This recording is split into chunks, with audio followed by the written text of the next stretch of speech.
Hey everyone, my name is Nathan. I've been involved in numerous startups, both as a consultant and a founder. I've worked with people from over 50 countries in the world and on multiple sites, systems, apps. I've built games, I've built softwares. I've been a data scientist, a project manager, product manager for a very long time. And I love UX design, I love programming. Can't say I've done it all, but I have many interests. And to start off, as a CRO manager, I've always tried to bring elements from these different walks of life, as I find it to be a very broad subject. It's not just about statistics, it's not just about design. It's about identifying opportunities for improvement in a data-driven fashion, prioritizing them, setting tests up, analyzing, presenting, etc. Anyway, today I will talk to you about paradigm shifts in CRO. So let me jump back to the presentation here. Actually, let me turn off my camera so that it doesn't get in the way. So, starting off, this was the first browser ever in the early 90s. This is a fully text-based browser. And so I'd like to show you a little about the web evolution from the early 90s until now. So this is a site that was launched in 1996. It was Pepsi World. It was pretty much all over the place, as were a bunch of other sites. So basically, we didn't have all the standardization that we have now, both in terms of programming, but also in terms of design. This was the White House website in 1995. Very, very different as well from the Pepsi website. This was the KFC website in 1995. And then if we look at its evolution, so 1995, 2024. And what you'll see is that a bunch of sites tend to look more like this one nowadays. A lot of sites look like one another nowadays because we've reached that uniformity that we didn't have back then. So moving on, this was YouTube back in the day, and by back in the day I mean 20 years ago. And this is YouTube now, not so different. Of course, it's a different, very different type of site. This is Manchester United in 1999 and Manchester United now. So a minimalist approach both in KFC and on Manchester United. This is McDonald's in 1996. It's a fun example because it looks very cartoony. This was probably done in Flash. I don't have the exact info, but I would assume it was made in Flash. This was McDonald's 4 years later. Let's say more corporate-y, but very different from what it looks now. And then PayPal. Now, PayPal is one of the sites that didn't change very much for a very long time. So this is PayPal in 1999. This is PayPal in 2016. So that's when it pretty much changed, but until 2015, it remained very similar. Hi, this is Romo Santiago, founder of Experiment Nation. To celebrate our 5th anniversary, we are holding weekly giveaways until November 29th. Prizes include books, free consultation services, and even a t-shirt. To enter, simply join Experiment Nation Slack and fill out the entry form that can be found in the description or through the QR code on the screen. Now back to the session. This is Netflix in 2002, and then Netflix now. Apple in 1995. Apple 5 years later, so massive change. Apple was already, I'd say Apple was one of the front runners in the minimalistic approach, because the site already looked pretty minimalistic in 2000.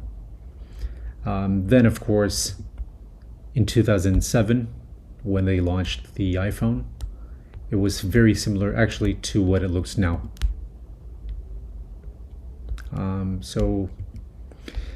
And this is, by the way, this is Amazon, 1995. Looks like that first slide that I showed you, the original browser. And then Amazon in 1999. Amazon in 2011, which kind of looks like 1999's version.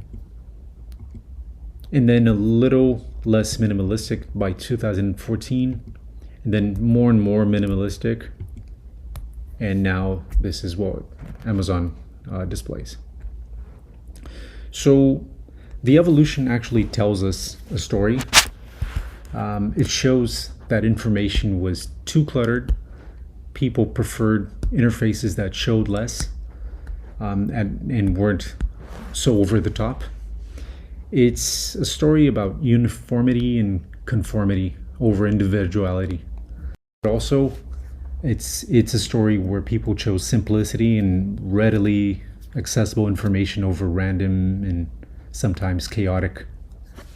Anyway, this is a ever-changing landscape. So what's true for one website won't necessarily be true for all, or for the next one you test it on, for that matter. And what's true now may not be true in 6 months from now. Sometimes external factors will play out. Maybe you had to modify your traffic source. Maybe a Google core update caused your traffic to fall drastically, and you had to increase your traffic from Facebook or Instagram. And that might be already a different crowd, which can behave differently on your site. But that's still reversible. If you can manage to work around a Google core update to recover your original traffic, you'd go back to having the original crowd. So yeah. And then came our beloved pop-ups. So not long after the first site was launched, people found ways to monetize it through ads, and more and more and more and more. So this was mayhem. This was complete chaos, and the response was to have ad blockers, and they changed the whole scenario. So now there are even browsers like Brave that come with an inbuilt ad blocking functionality. So the moral of the story here is that there's always action and response. Moving on, speaking of behavior, I was going to give you an example of an ongoing paradigm shift based on a conversation that I had with a colleague. And he claimed that 40% of young people now search on TikTok rather than Google. But then I did my own research and I found that this was actually misleading. So in my research, I found that actually an unknown percentage, which the quote said something like almost 40%, of people ages 18 to 24 in the US go to TikTok and Instagram, and they're searching for a place to have lunch. So it's very specific. It's not a broad statement that Google is losing major market share to TikTok. It's a very specific demographic range within the US. So it's a behavioral change, but not quite a paradigm shift. So anyway, yeah, the search is food related. This is still behavioral change, at least, but it's not yet a paradigm change. Nevertheless, this illustrates the importance of conducting proper research when building your heuristic analysis and developing your insights. So let me share an older paradigm shift. This one was actually technological, referring to the death of Flash. So Flash was this technology, widespread technology, that was used to build sites, build a bunch of components in the internet, games, etc. It was even used, it was the main video technology behind YouTube until 10 years ago. But it was very hard to track, and it had security issues as well. Also performance issues, and by hard to track, I mean that you couldn't really track what your users were doing within your site unless you added a bunch of JavaScript to it, custom JavaScript on every action. So anyway, but that didn't stop the market. What started undermining Flash was the security and performance issues. It was a lot of fun. Don't get me wrong. It was lots of fun. I mean, you could you could code in order to do more complex things, but you could actually have a full website without a single line of code. Just a cool interactive design. I wish I had an animation for this, because it would probably show the bugs flying around and Shrek waving hello or whatever. It wasn't just a static page. But anyway, when the iPhone came, well, not just the iPhone, but when mobile phones came, and I mean mainly the iPhone, because there was this open letter by Steve Jobs. It also, aside from the security and performance issues, it also pointed out battery issues and of course the responsiveness. Flash wasn't responsive, and there was this whole movement to come, which was people were going to start paying more and more attention to design for mobile, because the mobile crowd was increasing every day. I mean, a lot of people already had phones by then, but they didn't really use their phones to navigate the web. So there was this paradigm shift. There was the paradigm shift is the massive cell phone adoption.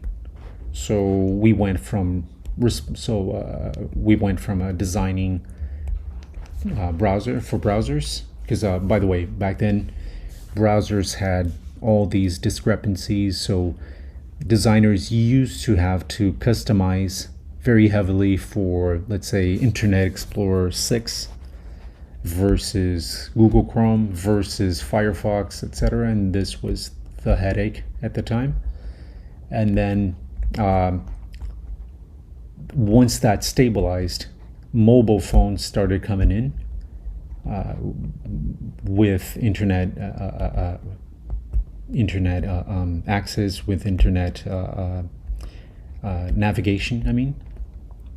And then what happened is a lot of people started customizing, or actually adapting their designs for mobile, which became this whole responsiveness movement. And what we see now is happening is the opposite, where people actually design for mobile first, and then they look at the rest. And it was pretty common to, actually, not too long ago, I've heard this stuff like, but I don't navigate websites on my mobile phone, so why should I make it responsive? I mean, you may not be your target market. That's the bottom line. There was a famous quote in the 80s where a Coca-Cola executive said, "No one I know drinks Coke anymore." And they wanted to justify changing their product with a new formula to stop Pepsi's growth at the time. So they replaced the original formula with a new one, and it flopped. In fairness, they did a lot of marketing research, which indicated people preferred the new taste over the original one. I don't remember why. I don't know why. It was something about the new one being more sweet or maybe less sweet. The point is, they chose to replace their leading product with a different taste, putting in jeopardy the most valuable brand at the time, which was Coca-Cola. So this is an iconic phrase that illustrates how relying on personal experience can lead to poor business decisions. Kind of like relying on generic ideas for website optimization rather than thoughtful, data-driven insights. But research can be misleading, even if done properly, especially when there are things people can't convey accurately. Which brings me to this case study by Sony. So a few years before the Coca-Cola incident, Sony conducted marketing research to evaluate interest in a device that they were building, which was a portable music player. So the research indicated that it wouldn't appeal to consumers. People rejected the idea, feeling odd about it. They thought, I have a stereo at home, why would I want to listen to music in the street? But Sony decided to go forward with it, and it became a huge success. It was called the Walkman, in case you're wondering. And the moral here is that conveying innovation research can be challenging. And then there's this phrase, the vast majority of our users are mobile, we don't need to optimize for desktop. So this is the opposite of that phrase that I showed you a few slides ago. Basically, this is, so before, why would I customize it for mobile? I don't access websites from my phone. And now it's the opposite. It's basically, we don't need to optimize for desktop. And, well, maybe 80 to 90% of your traffic is mobile based. But how are your conversions? Maybe those 10 to 20% represent 35% of your revenue. So are you willing to drop 1/3 of your income? A couple of days actually, I met up with a friend who's a product manager / UX designer, and he was telling me about a project where they realized a smaller state within the country had no conversions at all. And despite being a small state, small economy, etc., there was an expectancy for at least some sales, maybe 1%. So he and his team discovered that there was an error in the form that prevented people from proceeding with the checkout process. So if they were willing to go the extra mile for that 1% in revenue, you should too, especially when it comes to large figures. I've seen this reluctance until somewhat recently. In fact, I sometimes observe the opposite trend. Many people now feel desktop doesn't need to be catered to because it represents the minority of visitors. So, I mean, sure, you know your data, you can prioritize your tests and implementations accordingly, but there's still a segment of people that will access your site from a desktop device. Oftentimes, it can be the same people who are using your site from a mobile device but have arrived home or at the office. So, the time it takes for irrelevance to kick in seems to be shortening. Now it's artificial intelligence this, LLM that. And then up until 2 years ago, let's say, it was, AI. Most people had heard of AI through a movie directed by Spielberg. And by 2 years ago, I mean the launch and popularization of the most well-known LLM, which is ChatGPT. Because AI initiatives have been around before that, but the launch of ChatGPT was so vastly covered by the media that whole market frenzy begun, which is what I call here the gold rush. So a lot of big companies started diving into immediately. Everyone had to have a piece of it. Everyone needed to launch an AI module for their respective products. Apple launched the iPhone 16 a few days ago, which has some AI functionality, to my knowledge, to be implemented. They launched the product, but without the AI functionality, as far as I know. And a horde of other companies launched AI assistants built into their products. So I use LLMs quite frequently to streamline my workflow. You might be using it as well. A lot of people are. I've seen AI functionalities that help you come with insights. I didn't find them useful, to be honest. Let me know if you're using it. Drop me a line, please.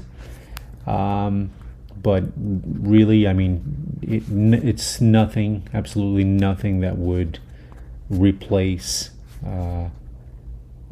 CRO efforts in the near future.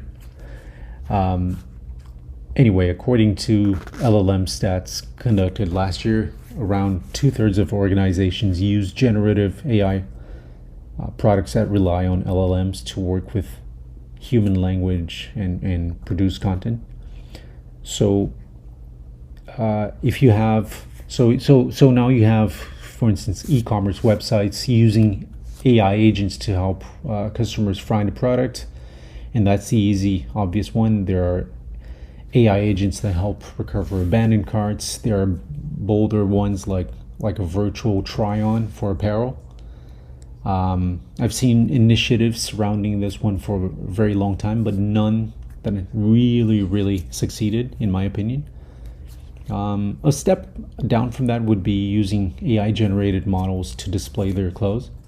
I actually tried doing that for a client a few years back, but it just wasn't there either, as far as I could see. So, I mean, it's that's the thing with AI usage these days. If it's not 100%, it pretty much backfires. For instance, now there are a bunch of YouTube videos that are AI narrated, and people tend to frown upon it because it's noticeable.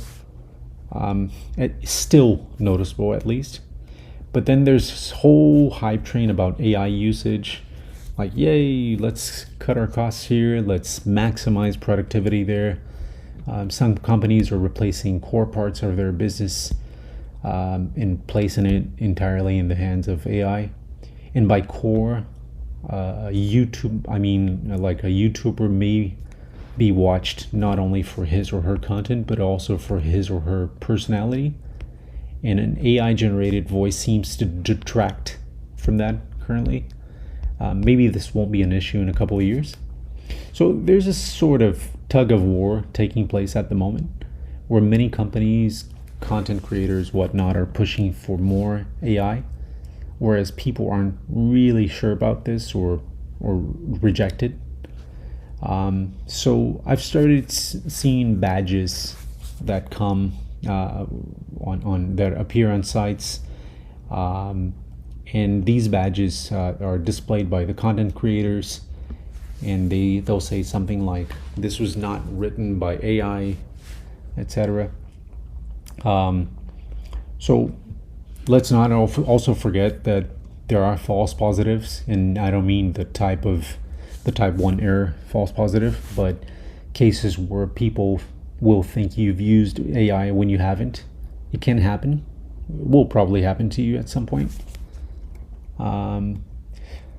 Anyway, I found this research, and I thought it was very interesting, so I wanted to share with you. This is anyway, you can read it. You can read the title, etc. I can send you the link if you're interested. But basically, this is a study that was made in 6 different countries, where the general feeling is that whereas AI will make some fields such as healthcare and science better, will make some others worse. Of course, job security is the elephant in the room, but the second one is journalism. And I kind of see where that's going. So, okay, so the next graph is basically the 18 to 24 demographic that I mentioned earlier when I told you about the TikTok example. But here is in a completely different context. So basically, it compares this demographic to the remaining demographics in terms of AI acceptance. Basically, are you okay with an article fully written by AI? Are you okay with it mostly written by AI, mostly written by a human, or entirely written by human? So this pretty much highlights people's skepticism towards AI written stuff. But the 18 to 24 demographic is the less skeptical one out of all the other ones. It's less skeptical, at least, than the average of the other ones. So then they segmented by the type of editorial. Basically, politics is a huge no-no. No one wants AI to take over. We're already living this sort of age of distrust. Then along came AI and pretty much added insult to injury. So people's skepticism is understandable. Who controls the narrative? Who controls the AI? But what if it were some other types of news, maybe a less serious type, let's say, quote. By the way, I don't want my face to cover the slides I'm showing here, but I would be using the air quotes right now. So would there still be skepticism, or is this a general thing for all text, for anything written by AI? So would people reject an AI generated article about My Little Pony? How about an AI generated article about hobby horsing? Would there be rejection then? So if we look at the previous graph, we'll see, for instance, that sports is pretty much in the safe zone. So people are comfortable with AI generated content here, as it seems. The research also featured a comment from someone who was interviewed, and they said, quote, AI fact-checking football game scores has almost no consequence. Fact-checking an article about election news could have catastrophic consequences. So we all agree on the political one, but what about the sports one? Is this comment let's say representative of maybe what a sports fan? Is this a sports fan, or is it just someone who doesn't really care about it? Anyway, so I ran a test in a sports editorial section where my objective was to see if, upon placing a disclaimer stating that these editorials were indeed human-made, I would raise conversions on that page. So yeah, that's what I did. And basically, the disclaimer would say something like, this article was not made by AI, something very, very simple. So based on the research and all these snippets that I've been seeing about AI rejection, I decided to run this test under the assumption that by adding a clear message about non-AI usage near the CTAs, I would enhance user trust and perception about the reliability of the brand and therefore increase my conversions. So the test results were that there was a very high uplift, and it was statistically significant. It ran for one business cycle. So this test indicates that people want transparency and they wish for human-made content. In this case, I tested it on a sports editorial, but it seems that since on that slide, sports is in the safe zone, and it's one of the furthest ones, just next to fashion and beauty. It would seem that this would matter to all of them, not just sports.